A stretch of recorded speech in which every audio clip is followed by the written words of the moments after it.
That's why I didn't want you to preface it, huh? So that's the truth. The truth is we have learned how to have expectations for everything. Have you noticed that standards and expectations are part of your life? Have you noticed that the reason you are truly disappointed in this world because you have an expectation for everything and everybody? You want everybody to behave in a certain way, in a certain manner, and if they don't, you're angry with them. Right? Wrong? Right. For everything. Have you noticed that? You have your favorite ice cream, you have your favorite food, you have your favorite standard, you have your favorite, the way people should talk, the way people should sleep, the way people should act, the way people should eat. You have your own standard about everything. You look at somebody, you don't like him. Well, why you don't like him? Why you don't like him? Because you have, exactly, they don't meet your standards. Not because you don't like them, because you know them and now you don't like them. Because they don't meet your standards. You just look at them and you don't like them. Well, why? Because they don't meet the standards of how somebody should look like, in your opinion. You see what I'm saying? You have standards for everything. You're breathing standards. And what makes standards even worse, when standards becomes expectations. You understand? You know what expectations is you're expecting everybody to rise up to your standard. And when they don't, you're upset. You see that? This is what the fleshly body, fleshly mind, that's how it programmed us. That's how Satan programmed us to be. And you wonder why we are in conflict all the time with everybody. Have you noticed? See, when you're in your fleshly mind, even the people you love, you don't love. You don't like. You find a problem with them. Everything you know how to say is a complaint about somebody. You got a problem because somebody's breathing next to you, not because you got a problem. You see what I'm saying? And this is the issue. This is when you know you're in a fleshly mind, is because all the time you are have these standards for everybody and then have expectations for everybody, and these expectations somehow are not met. And so this is what the fleshly mind does to you. Make you live in expectations and standard and the hope of achieving those expectations, yet to fail again and again and again. And so you become living helplessly in this world. You understand why we are truly slaves to Satan? Because Satan have the mechanism established to enslave us continuously. Continuously. I mean, if you're helpless all the time and all your expectations are not met and not achieve any of your standards, what condition are you living in? State of hopelessness. Because you're never getting what you expect. You see, and in the state of hopelessness, you will do anything. And Satan motivates you continuously to do his bidding and to do his will. And that's what he does continuously. And so this is something that you need to hear. That you need to understand that this fleshly nature, always, if you're in that mindset, always you have expectations for everybody. And you're going to be miserable. Continuously. You see why I told you one day, which some of you don't believe me. I don't have bad days. Even when my day looked to you like it's a bad day, I don't have bad days. You know why? Because I see everything from the perspective of God. I know the nature of man and I know what ails him. I live in it every day. I live in the conditions, these conditions, I see them around me everywhere. I know it from my own fleshly standard and the way I struggle with the flesh. Because that's normal, it's there. You see what I'm saying? But the issue is what? The issue is that there's a way to see things that will get you out of that prison. That will get you out of this redundant thing that seems endless and continuum all of our life.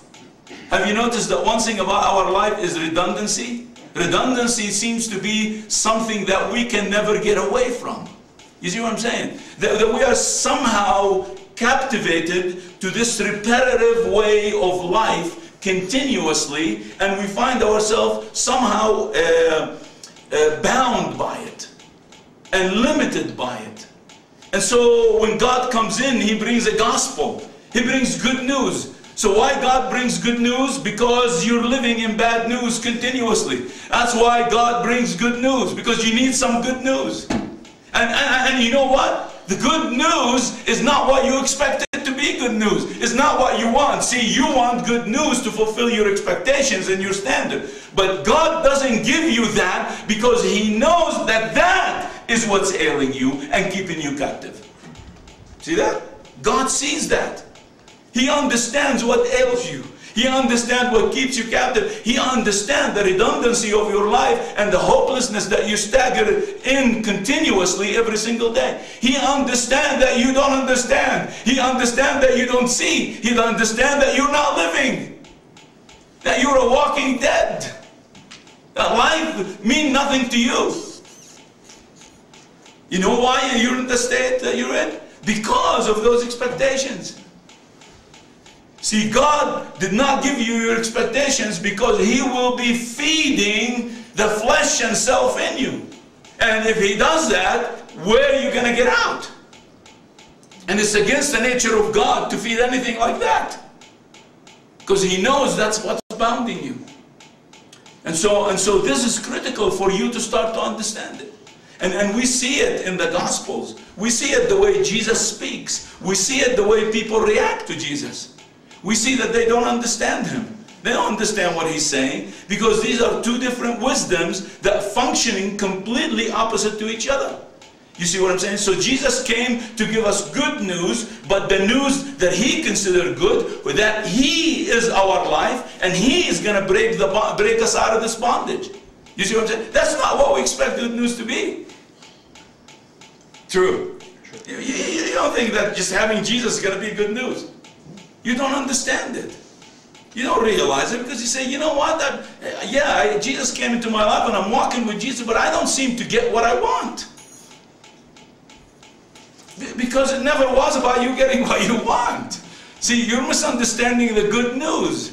Good news is not getting what you want, is not getting your way, is not putting standard on your husband or your wife or your children, is not putting all these expectations on everybody and weighing down with these things. When you put expectations on people, you weigh them down. And you weigh yourself down because you're waiting for those expectations to be fulfilled and they don't seem to be fulfilled. And that seems to be a continual state that we live in continuously. Do you know that many times when I'm speaking and I look at your faces, the message continues? Because the Lord showed me certain things about you. This is how the message continues. I see your faces. I see your faces, and the Lord picks something up from your life and bring it through the message continuously. That's why I don't like people to hide behind everybody. Because the message has to continue. I need to see your face. Isn't that amazing? Because God is the one who meets us face to face. He's that kind of God. He's not the God who's going to hide Himself from you. He's the God who's always wanting to meet you face to face. Because He knows it's good for you to see. It's good for you to understand. It's good for you to know the condition that the enemy keeps you in continuously. You see what I'm saying? Even when you make mistakes, there's nothing like being forth about it. Even when the enemy tried to tell you to hide a mistake that you made, don't hide it. Because when you hide it, you are giving the enemy more strength in your life, where now he's going to manipulate you even more and raise your expectation even higher. You see what I'm saying? The enemy is an enemy who loves to be in the dark, who loves to be everything in secret. He's a sly, like a snake. He likes dark places. He likes to ambush his prey. And that's who the enemy is. Literally, he's a predator. He's after you to get you continuously every single day. And he engages the mind that he has given you every time. Just like what Dougie said. You know, why one day I have compassion on this man, then the next day I hate him.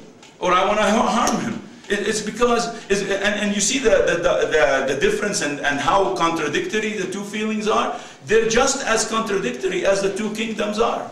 The kingdom of Satan and the kingdom of our God. They're completely contradictory. See, if you feel that you want to be alone all the time, you need to realize that a demonic entity is giving you the thoughts that you have. If you feel to be separated from people all the time, it is a demon who's working in your head all the time.